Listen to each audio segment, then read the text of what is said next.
Committee of Rules will stay on recess until we reach a quorum. Thank you.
Colleagues, we are back from recess. We are now in the third round. Senator Moylan, do you have any amendments?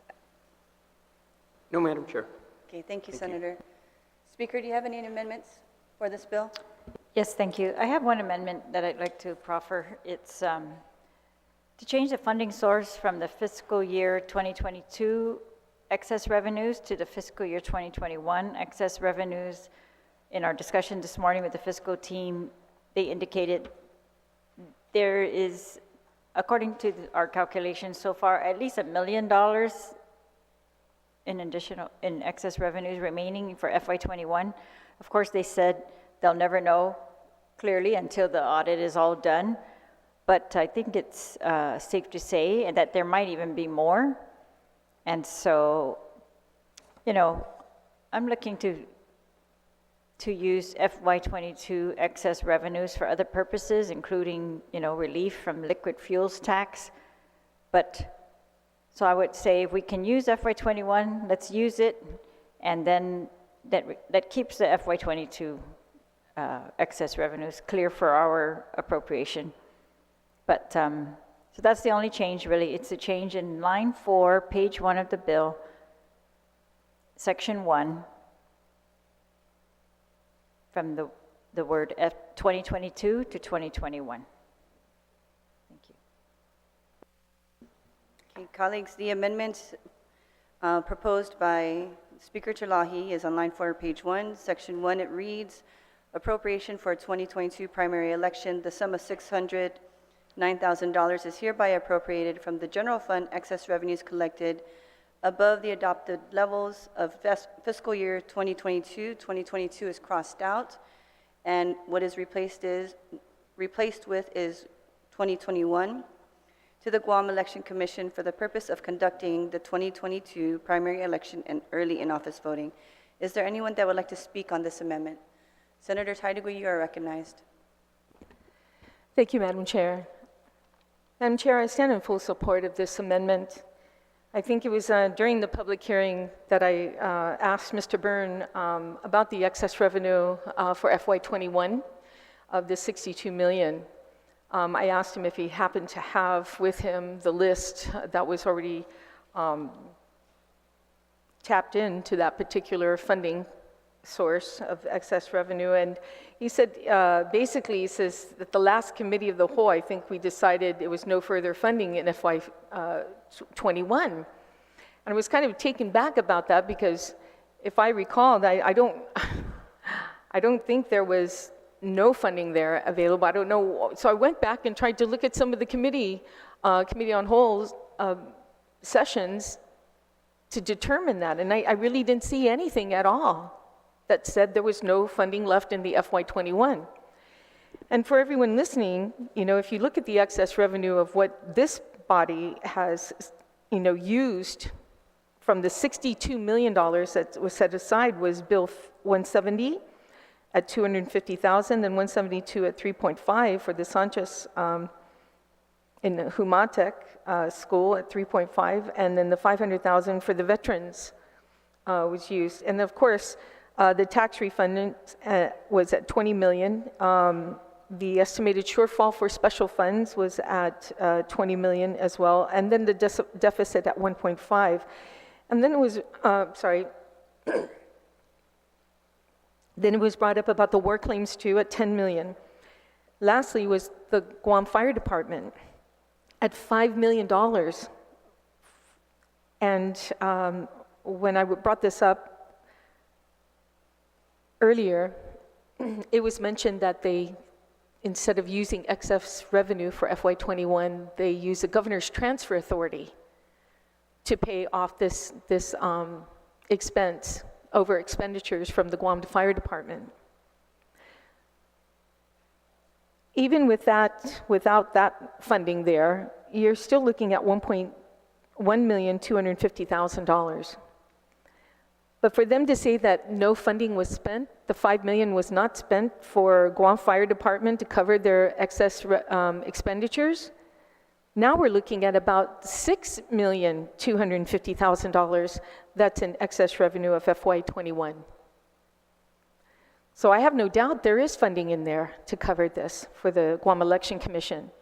And I would feel more comfortable using funding from excess revenue from FY21, which we should have the audit report completed by June 28th, more so than looking at already spending money in FY22. We haven't even finished this fiscal year. And going after that money, it's just too ahead of the game here when it comes to financials. I think it's more prudent for us to start, to use funding for FY21 than 22. So that being said, if you look at all those and add these numbers up, there's definitely funding left over in that department. So thank you, Madam Speaker, and I stand in full support of this amendment.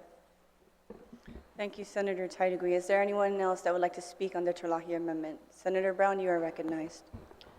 Thank you very much, Madam Chair. I also support the amendment. I just, I realize we have a lot of representation here that, we have $87 million falling from the sky. And, I think the infusion, as we've mentioned, with regards to federal funding is I think we can all recognize this unfortunate circumstance of this pandemic and certainly the current federal construction and spending on the island and the money that's been directly given by the federal government.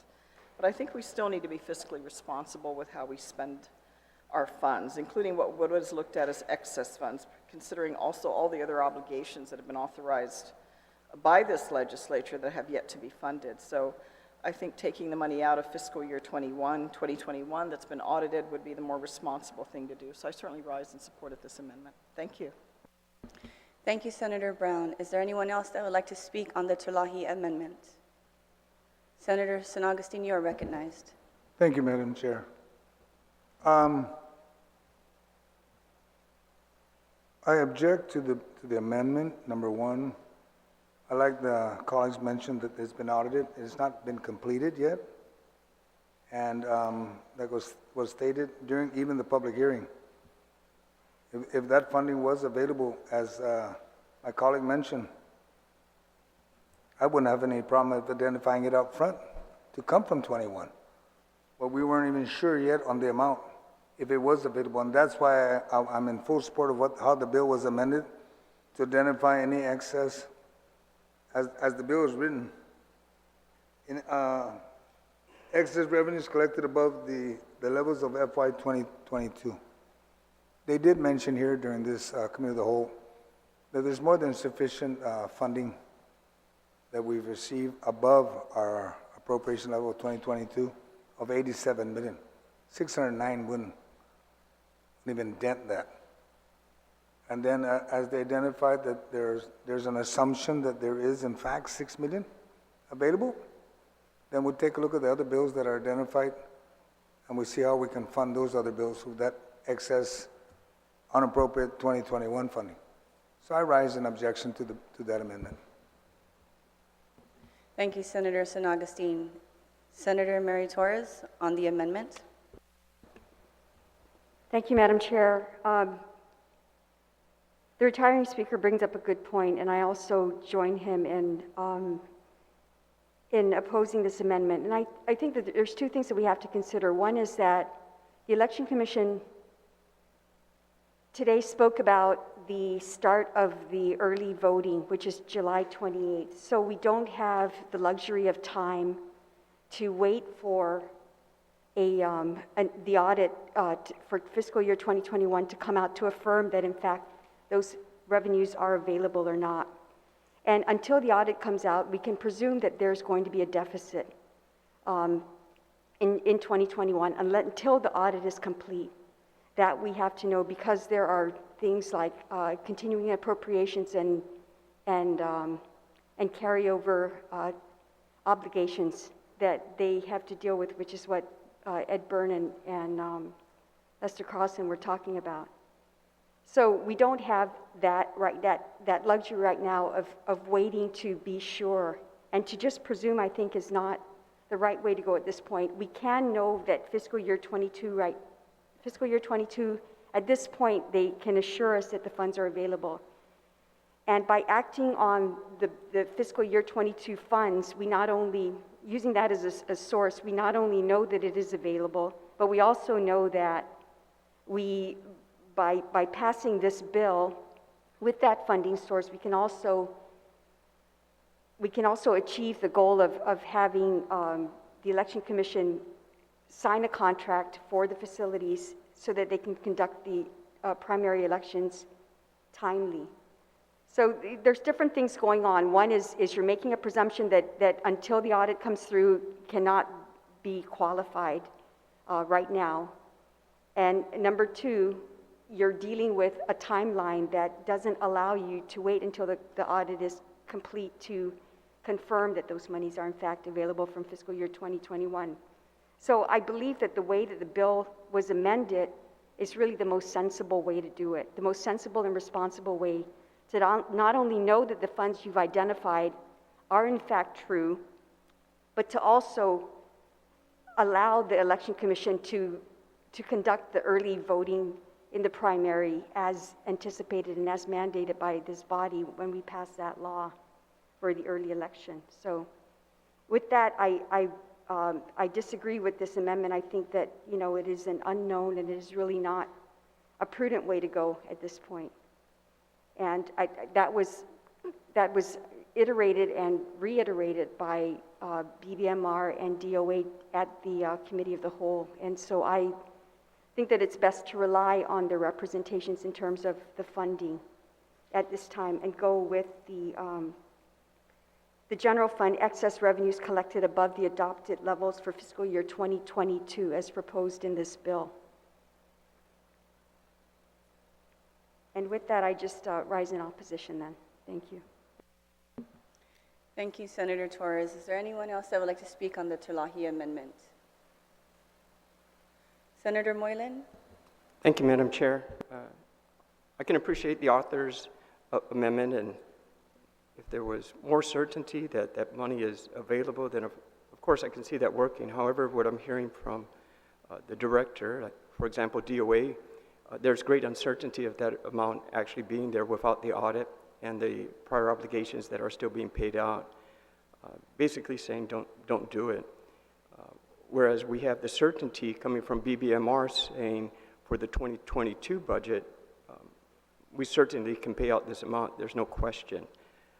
As the previous speaker has mentioned, we have a time limit now, and Guam Election Commission is asking us to please expedite this process.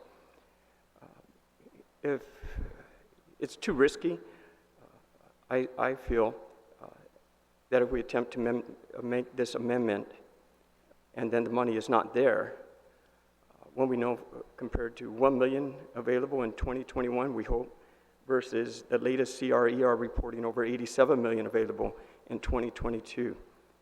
The risk is too great to put the primary election in jeopardy. The Guam Election Commission is ready to sign the contract with the venue for the primary election. So I'm going to object to this as well. And I really want us to support the primary election and move forward as written, and object to the amendment. Thank you, Madam Chair. Thank you, Senator Moylan. Is there anyone that would like to speak on the Terlahi amendment? Okay. Speaker Terlahi, you're welcome to close.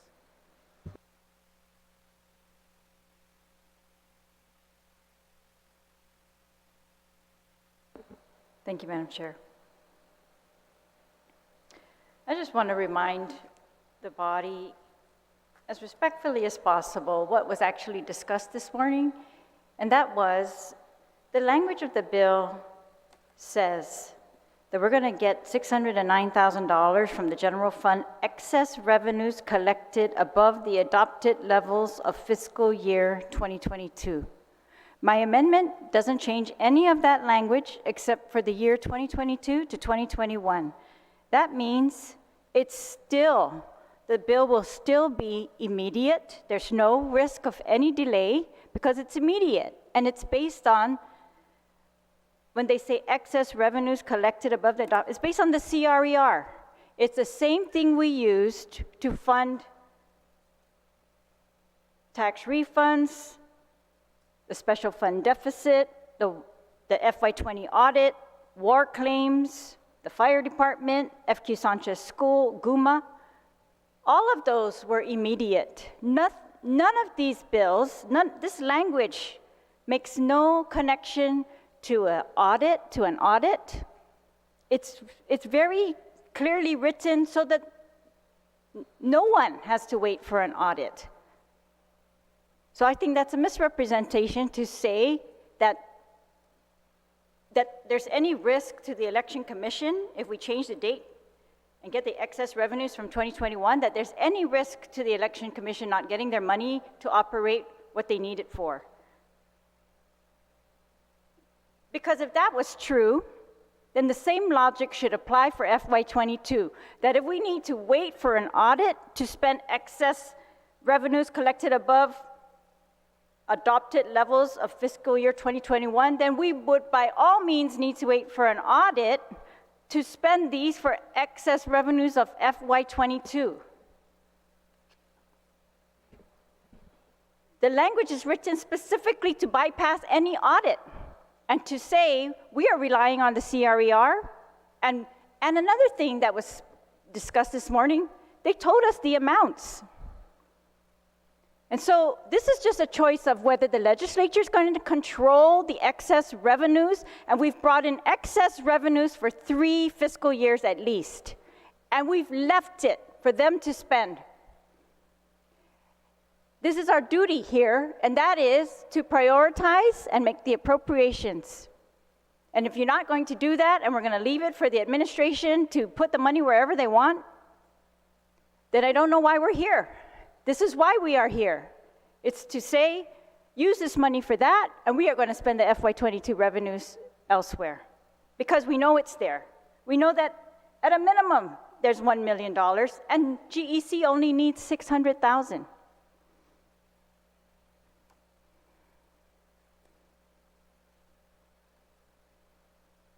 That's what they confirmed with us today.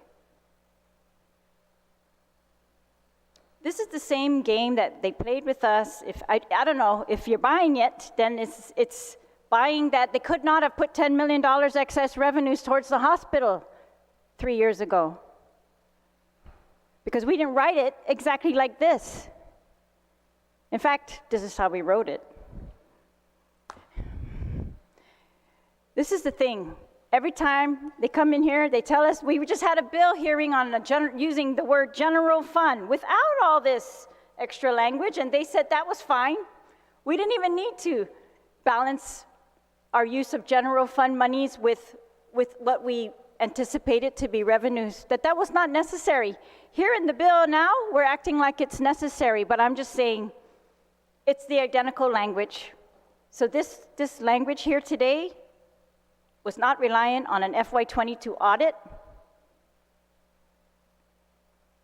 If it allows them to spend the money right now for GEC, then it allows them to spend the FY21 money right now for GEC just as much. And they have confirmed with us that there is at least 1 million, and there might actually be 6 million over what is needed. Otherwise, they're not telling us something. And if you think that they don't know by now what their prior year obligations are, the report is due on June 28. They would have told us. They should have told us. They've not shown us any of the continuing appropriations that they're worried about or prior year obligations. I'm pretty sure they have an idea of what those are. And if they can't tell us what those numbers are, then why should we, the legislature, who is in charge of appropriating these funds, leave it to them? I just think we need to be very clear. This is for the legislature to take control and dictate where those funds are going to go. And it gives it to GEC immediately. Thank you, Madam Chair. Thank you, Speaker. Okay, there has been 3 objections to the Terlahi amendment, and I will now call a vote. All those in favor of the Terlahi amendment, please raise your hand. Motion fails. Speaker Terlahi, you still have the floor.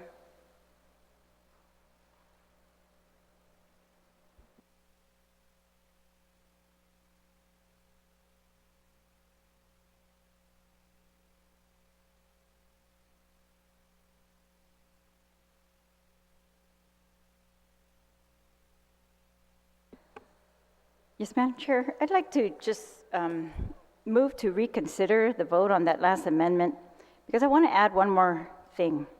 And that is, if you wait, some of my colleagues have advocated that we wait until the audit is done, and then we will know whether there's actually excess revenue.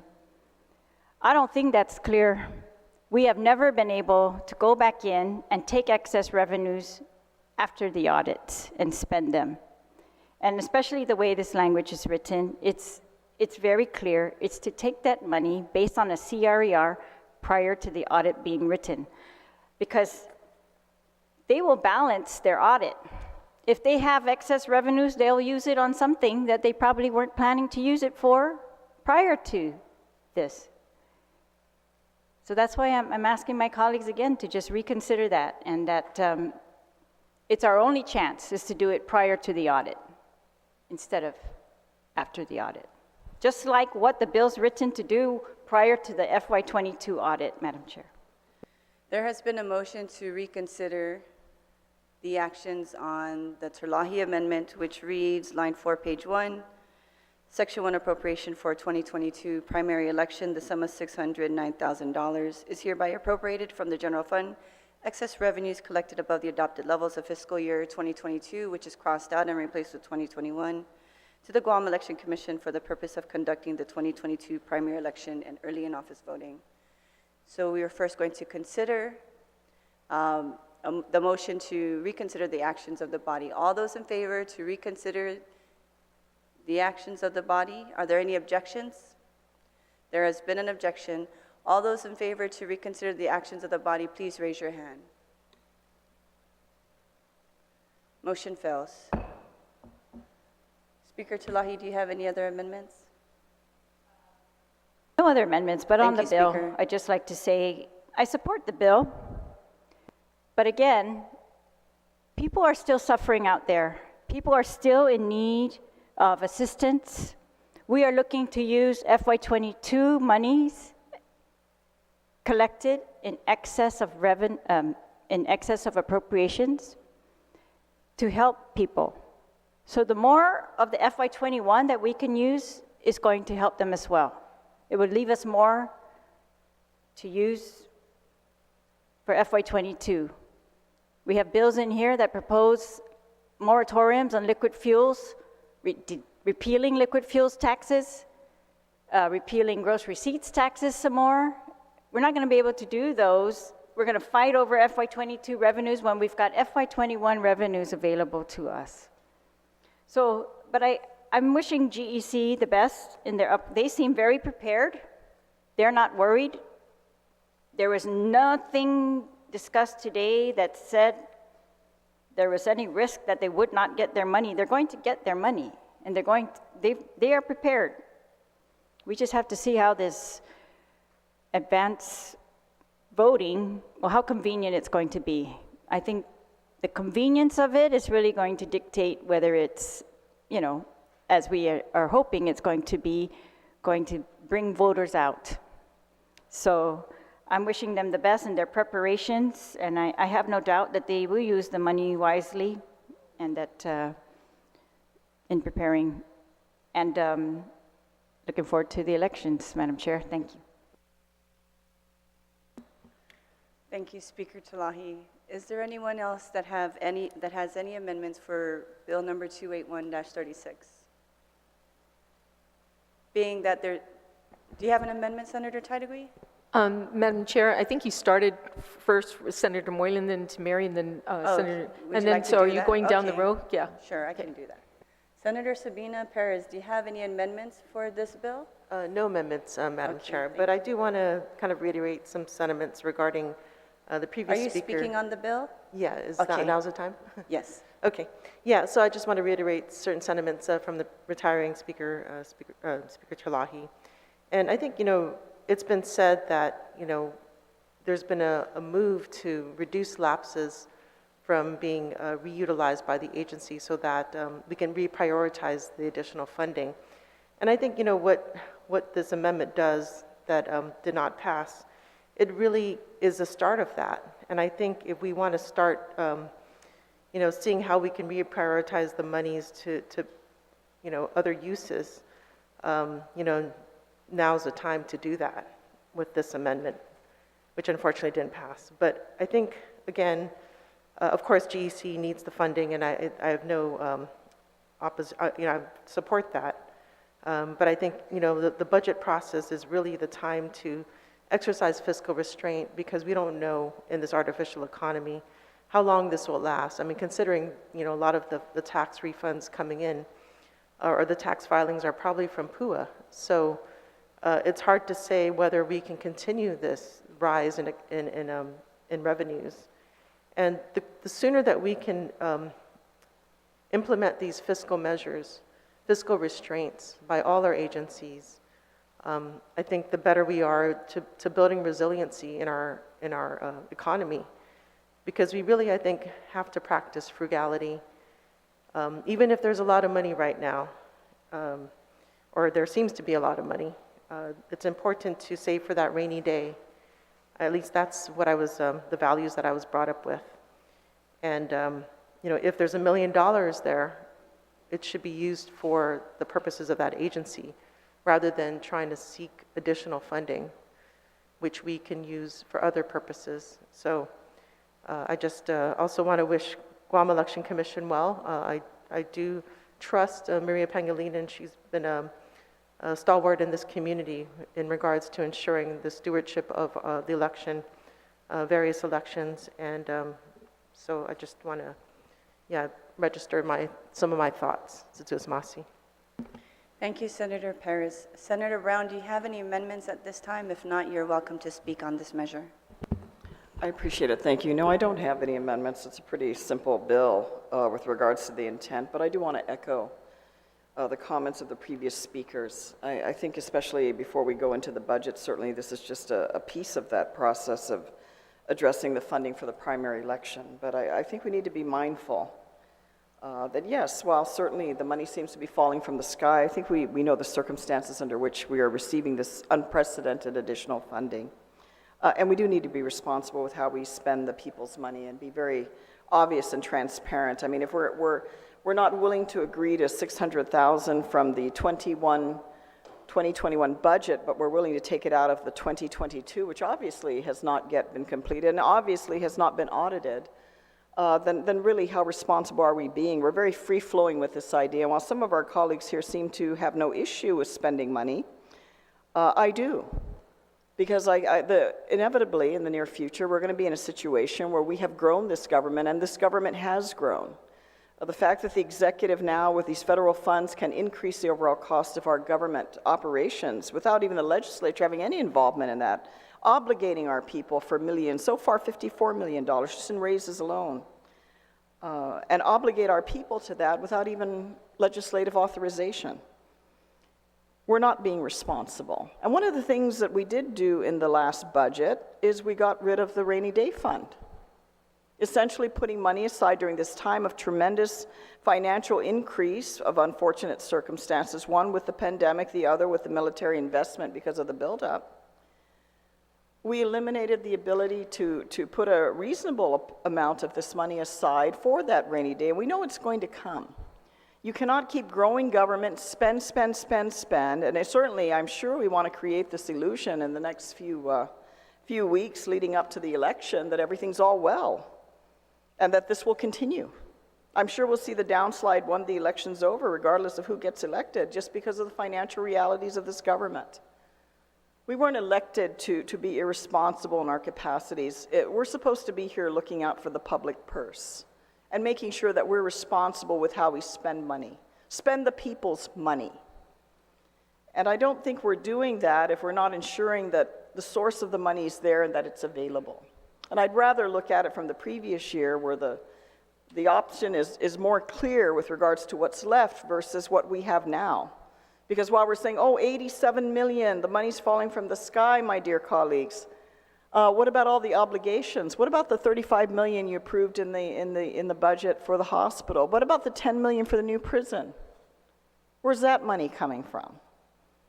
I just think as we address these budget issues, and certainly as we look at the upcoming 23 budget, I think it's unfair to promise our people and be there, oh yes, we'll appropriate, and not ensure that we have the ability to sustain these funding, especially those things that obligate our government and our people long-term, when we know full well we're not going to have this continued revenue stream that we are currently experiencing. So with that, Madam Chair, thank you for the opportunity to comment on this issue. Thank you, Senator Brown. Senator Tony Yada, do you have any amendments at this time? Would you like to speak on the measure? Thank you, Senator Yada. Senator Taitigui, do you have any amendments, or would you like to speak at the measure on this time? No amendments, Madam Chair, but I do like to say a few Thank you, things. Senator. Please proceed. Thank you, Madam Chair. Madam Chair, of course, I share the same sentiments that Senator Brown as well as Senator Paris and, of course, Speaker Chirlahi.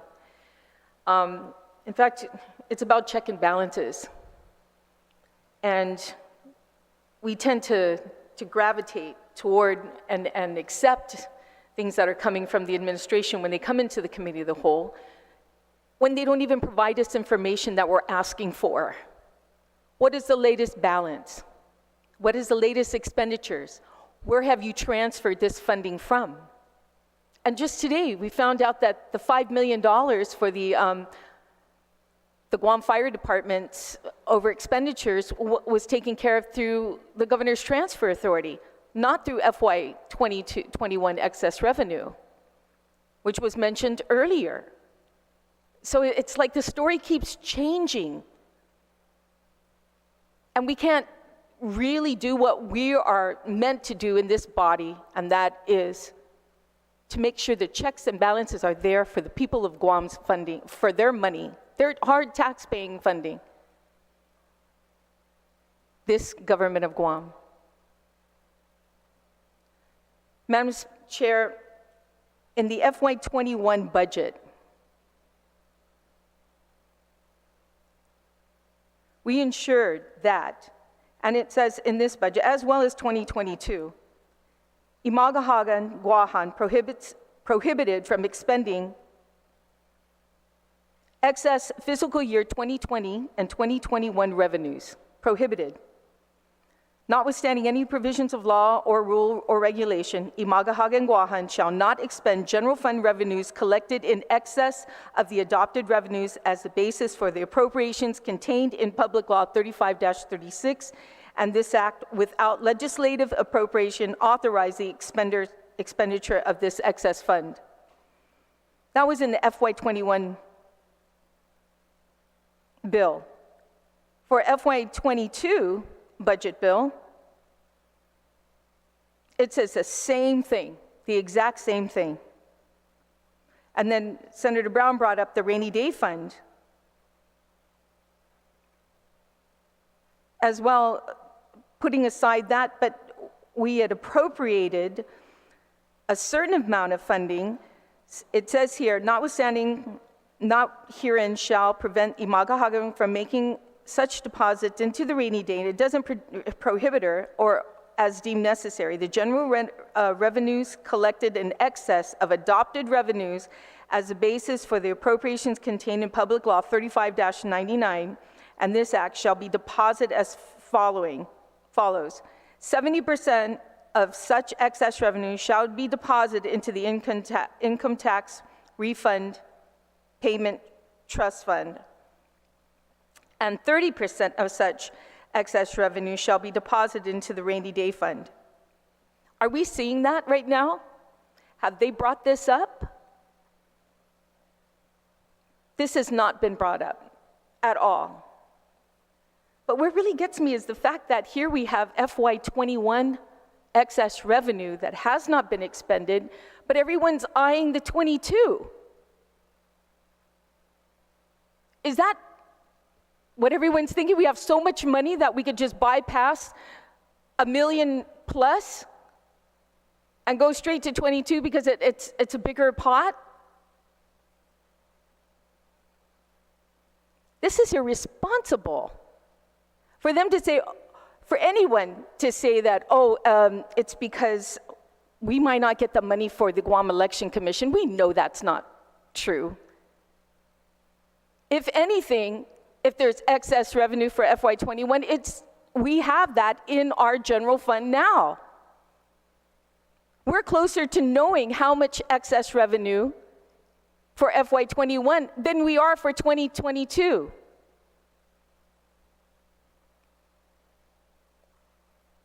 You know, you just got to ask yourself, why would you object to something like that? If there's money in FY21, which there is, why? Why would anybody want to object to that? And I leave that for the people of Guam to try and take a guess at that. Thank you, Madam Chair. Thank you, Senator Taitagui. Okay, Senator San Agustin, you're welcome to close on the measure. Thank you, Madam Chair.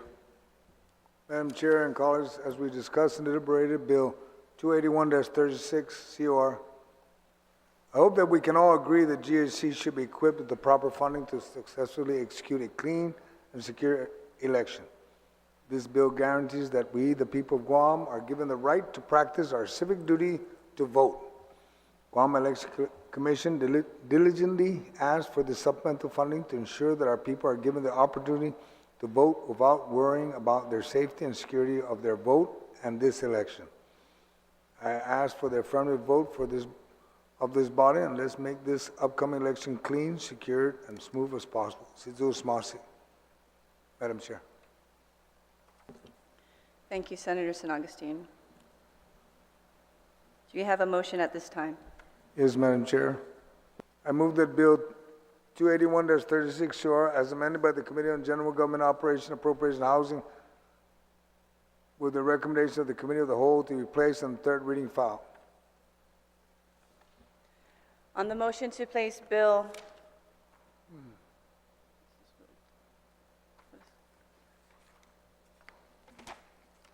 281-36 into the third reading file with the recommendation of the Committee of the Whole, hearing no objections. Are there any objections at this time? Motion carries. We're going to go into a short recess. I'm going to... Oh, you want to make, okay. Please proceed. Thank you, Madam Chair. I move to rise from the Committee of the Whole with the recommendation that Bill 281-36 as amended by the Committee on General Government Operation, Appropriation, and Housing, be placed on the third reading file. Ma'am? We rise from the committee, then I'll replace. Any objections on the motion to rise from the committee of the whole? No objections? Motion carries. Yeah, okay. We're going to go into a quick recess.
We're back from recess, and we are back on the second reading file.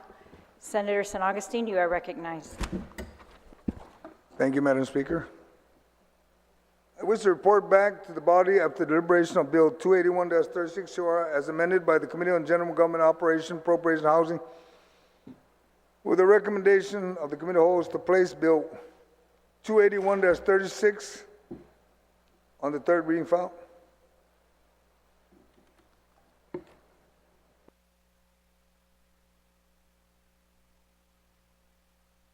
That report is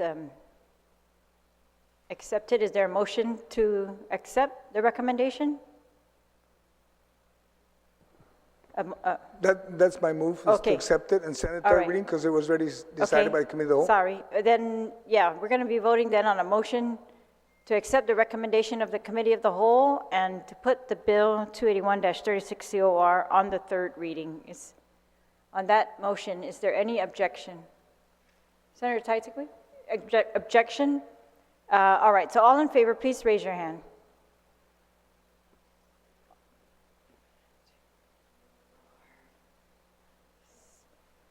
Six, motion fails. 7.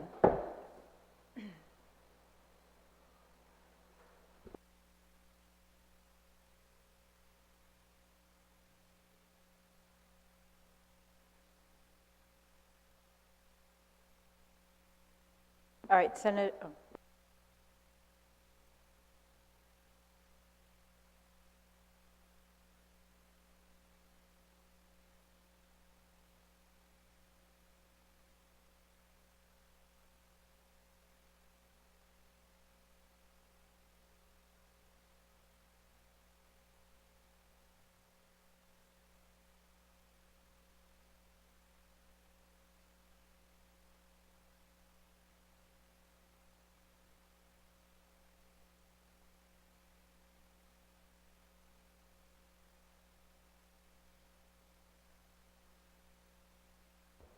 Senator San Augustine, you are recognized.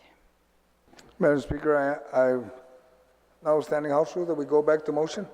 On the motion to go back to motion, notwithstanding the rules, is there any objection? Seeing no objection, motion carries. Senator San Augustine, you are recognized. We are now in motions, and Senator San Augustine, you are recognized. Thank you, Madam Speaker. I have two motions, but I'll start with one.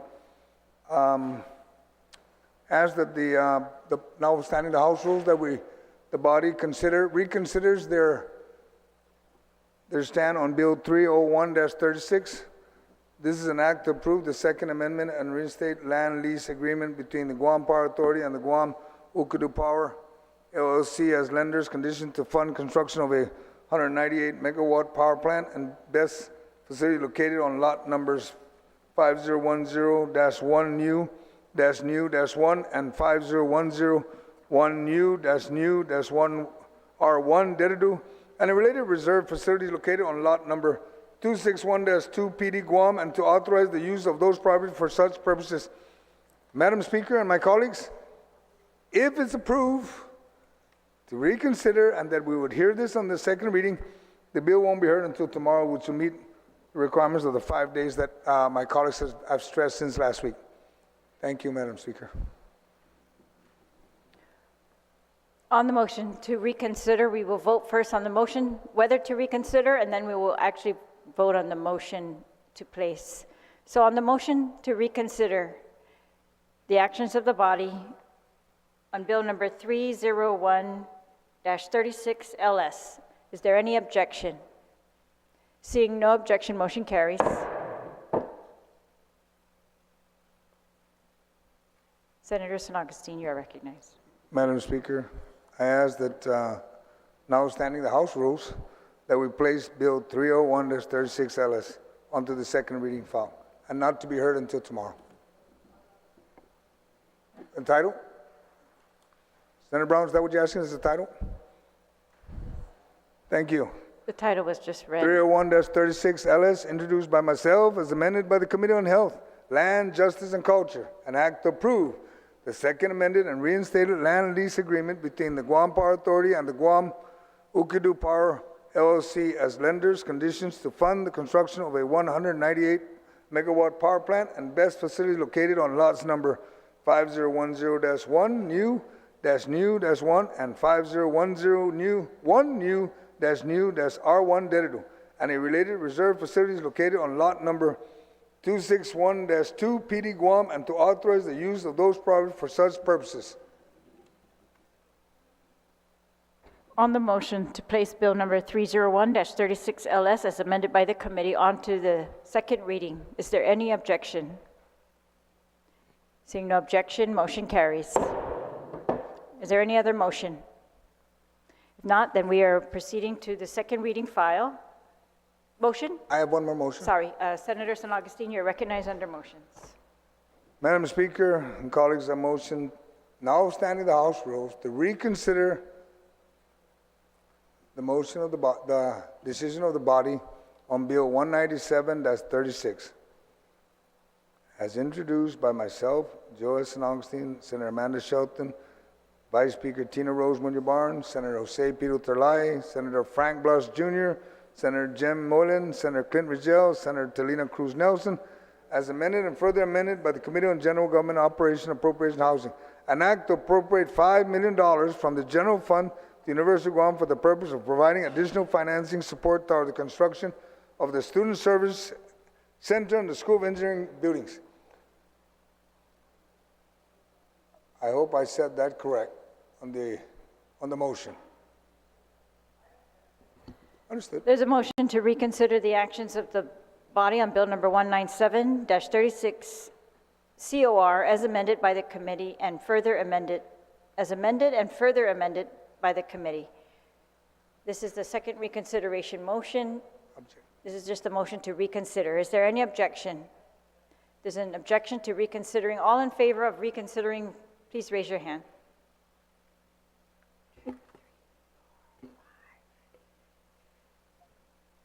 Motion fails. Motion to reconsider fails. Is there any other motion?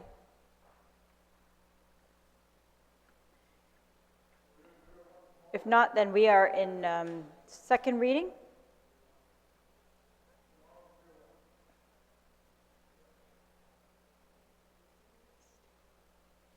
We're on Bill 301-36LS. Senator San Augustine, you are recognized. Madam Speaker, I ask that we recess until tomorrow at 9 o'clock, and we'll hear Bill 301.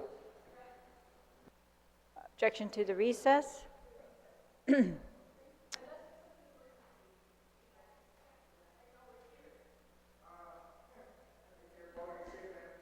Point of order, Madam Chair.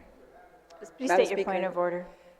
Correct me if I'm wrong. When there is a motion to recess, there can only be an amendment to the time of recess. It's a non-debatable motion. Right, but there can be an objection. So there is an objection, so all in favor, please raise your hand. All right. It's a motion. So motion fails? Yes. The motion is to recess until what time, Senator? 9 a.m. tomorrow for Bill 301. All in favor of the recess, please raise your hand. 1, 2, 3, 4. Motion fails. So we are on Bill number 301-36 LS. Senator San Augustine, when you're ready, you are recognized.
We are back in session. We are resuming with the second reading folder. We are on Bill number 301-36LS as amended by the Committee on Health, Land, Justice, and Culture. And Senator San Augustine, you are recognized. Thank you, Madam Speaker. Bill number 301-36LS, as introduced by myself, is an act to approve the land lease agreement as lender's conditions to fund the construction of a 198 megawatt power plant and BESS facility located on lots number 5010-1 new -1 and 5010-1 new -1 -R1 dedicated and a related reserve facilities located on lot number 262-2 PD Guam, and to authorize the use of those properties for such purposes. Colleagues, we have all heard of the work our only electric power producing authority, GPA, has been doing to ensure the best, adequate, and reliable energy is provided for all consumers on Guam for home and businesses.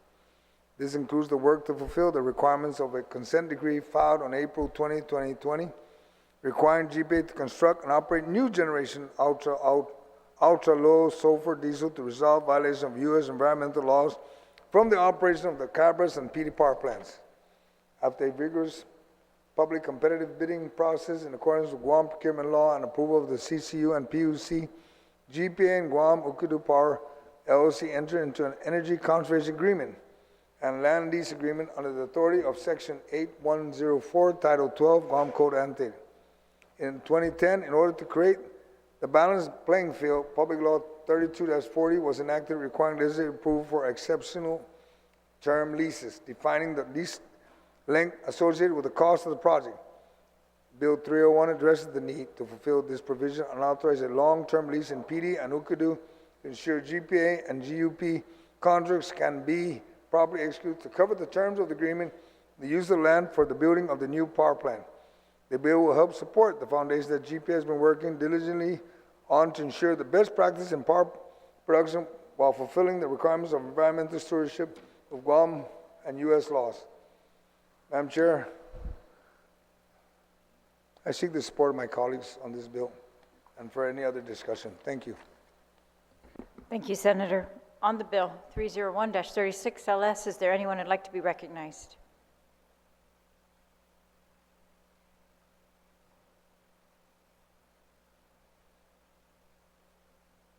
Senator Perez, you are recognized.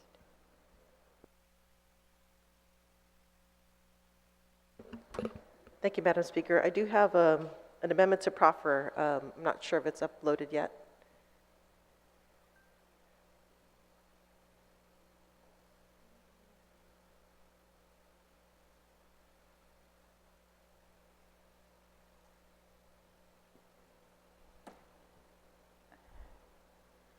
The amendment is being loaded. Is there anyone else who would like to speak on the bill? Senator, would you like to proceed on the bill before the amendment? Okay. Or we can wait. We'll just take a recess until it's loaded. 1 minute recess.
We're back from recess. We are still on Bill number 301-36 COR. Before we proceed, Senator Perez, I just want to clarify and put it on the record that, the bill as amended by the committee has been put up online on our drive for use during this session.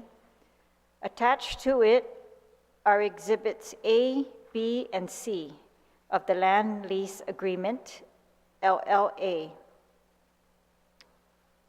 Page 1 indicates that Exhibit A to Bill 301 is the entire second amended land lease agreement with attachments A, B, and C. The second amended land lease agreement is from page 2 to 26. LLA Exhibit A contains the parceling survey maps for the Ukudu Dedido and PD lots for parcels 1 and 3 and parcel 2, and is from page 27 to 33. The LLA, or the Land Lease Agreement Exhibit B, is the recorded parceling survey map for the Ukudu Dedido lot and is from page 34 to 36. LLA Exhibit C is the recorded parceling survey map for lot 261 PD and is from page 37 to 38. It appears, that's it. All right, so there are significant attachments to the lease, and that entire lease is an attachment to the bill. It should be up online for your review as well. All right, so Senator Perez, you are recognized on Bill 301-36 COR. Thank you, Madam Speaker. I'd like to proffer an amendment to add a new section to the bill to read, section, insurance coverage reporting, Guam Power Authority shall provide y legislature en Guahan with a copy of the declaration page of all insurance policies issued under these land lease agreements entered into between the Guam Power Authority and Guam Ukudu Power LLC. So the reason for this is to provide transparency to the public. And what the declaration page does, what it provides is, it basically is a summary of the insurance coverage provisions. And it's very similar to, an analogy would be insurance for automobile coverage. And so what this amendment would do, it would provide that transparency as to what kind of coverage is being provided. It could also bring into light questions as to whether the coverage is adequate in protecting the ratepayers and the government of Guam. And so I did speak with GPA, and they are more than happy to provide this information. And I think this is good to include in the land lease agreement to make sure that the public interest is being looked out for and protected. And I asked my colleagues for their support on this. Thank you, Senator. On the amendment, is there anyone who would like to speak on the amendment? Senator San Agustin, you are recognized. Thank you, Madam Speaker. I rise in support of this amendment. Thank you. Thank you. On the amendment, Senator Blas, you are recognized. Thank you, Madam Speaker. Madam Speaker, I just want to know the author of the amendment yield to a question on, and my question basically is, this coverage gets renewed every year. So is this now going to require, or the requirement just for the first year? What about subsequent years? Would the author yield to the question? Yes, thank you, Madam Speaker. I do, I appreciate the question of my colleague, and I'd be more than happy to amend this to shall provide a copy annually. That would suffice. So maybe perhaps if I can make an amendment to the amendment. That way, Madam Speaker, it clears, because the way this language is written is just for the first year. You're looking at a multi-year agreement here, and every year this coverage gets renewed, and every year there's a new declaration page. Senator Blas, while you have the floor, would you like to proffer that amendment? I'll go ahead and yield to the author, and she can make me a co-sponsor. That's no problem with me. All right. Thank you, Senator Blas. So on the Perez amendment, is there anyone else who'd like to be recognized? On the Perez amendment. If not, then Senator Parrish, you may close on your amendment. Yes, thank you, Madam Speaker. So I would like to amend this amendment to add the word annually after shall. So shall annually provide y legislature and Guam with a copy. All right, on the motion, on the amendment to add the word and the amendment to the amendment to add the word annually, is there any objection? Seeing no objection, motion carries. We're My still- apologies. Oh, I need to reconsider that because I need to add Frank Bloss Jr. as a co-sponsor. oh, Madam Speaker, I just wanted to comment on that one. You were quick, but that's okay. It was Sure. only referring to the annual. Once they sign the lease, the land lease agreement, if they need to make changes, they automatically have to update the insurance. But if you don't need it, then it just stays the same. Thank you. It's like your own house insurance. all right. Senator Paris, Well, I think the way it was originally written was that all insurance policies are issued under these land lease agreements. So it should have covered the whole term of this. But I think, in order to ensure that, I guess if the legislature needs to know if changes have happened, we would at least get a copy of that on an annual basis. But I think, annually kind of just, I think, would reinforce what already the amendment is. So, so the motion to add the word annually has passed. Is there a motion to add Senator Frank Bloss as a co-sponsor on that motion?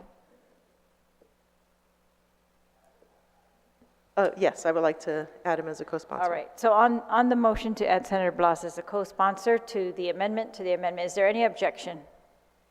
Seeing no objection, motion carries. So now we're still on the amendment as amended. You are closing. Yeah. I'll waive the closing. Thank you. All right, so on the Paris amendment as amended, is there any objection? Seeing no objection, amendment passes. All right, so we are still on the bill, 301-36. Is there anyone who'd like to be recognized on the bill?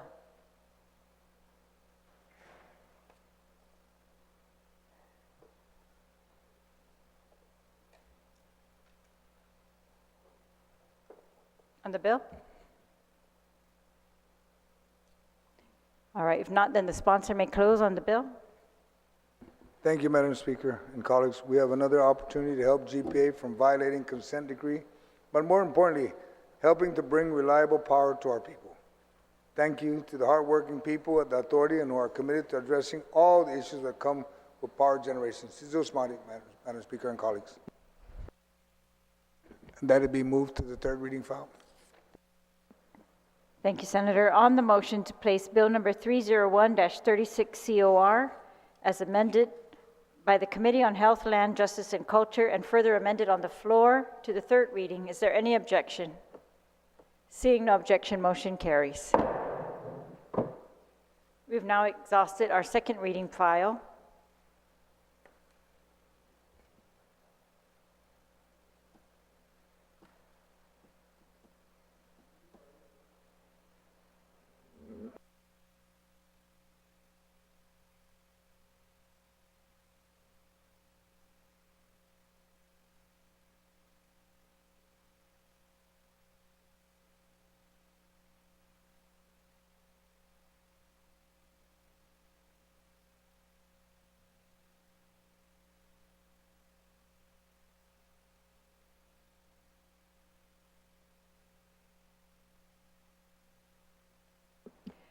Majority Leader, Senator,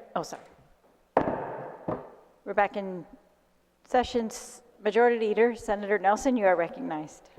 Thank you, Madam Speaker. I'd like to make a motion that we recess until Thursday, 4 p.m. for voting.